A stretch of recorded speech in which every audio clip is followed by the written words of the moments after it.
بەڵێ ئەمڕۆ دوامین کاروانی کۆکردنەوەی ئەو هاوکاریانەی کە لە کەمپینی هاواری نیشتیمان کۆکرابەوە لە ڕێکەوتی 19 این شەو بەڕێ دەکرێت بۆ ڕۆژئاوای کوردستان. کاروانی ئەم جارەمان تایبەتە بە دەرمان و پێداویستی پزیشکی.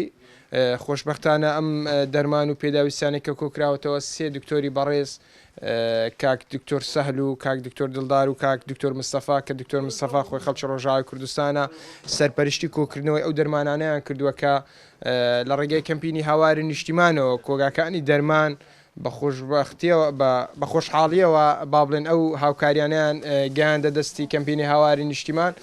ئەوەی کە دەبینن زیاتر لە 5 تۆن دەرمانی پزیشکی و پێداویستی پزیشکی لێرەدا کۆکراوەتەوە. بە پێویستی دەزانم لێرە سوپاسی تەواوی هاوڵاتیانی شاری هەولێر بکەم، سوپاسی تەواوی ئەو کۆگا و کۆمپانیانە بکەم کە لە ماوەی ڕابردوودا لە کەمپینی هاواری نیشتیمان لەگەڵ ئێمەدا بەشدار بوون و هاوکاری ئەو کەمپینی هاواری نیشتیمانیان کرد. حتمما ئێمەش ئەم هاوکاری و پێداویستە پزیشکانەی کە کۆکراونەتەوە لە ڕێگای مانجی سووری کوردی کاروانی یەکەممان گەیاندۆتە ڕۆژئاوای کوردستان و ئیمشەو کاروانی دووەمی ئەو پێداویستە پزیشکانە کە قۆی زیاتر لە 5 تۆن دەرمان و پێداویستی پزیشکی دەبینێتەوە بەڕێ دەکرێت بۆ ڕۆژئاوای کوردستان.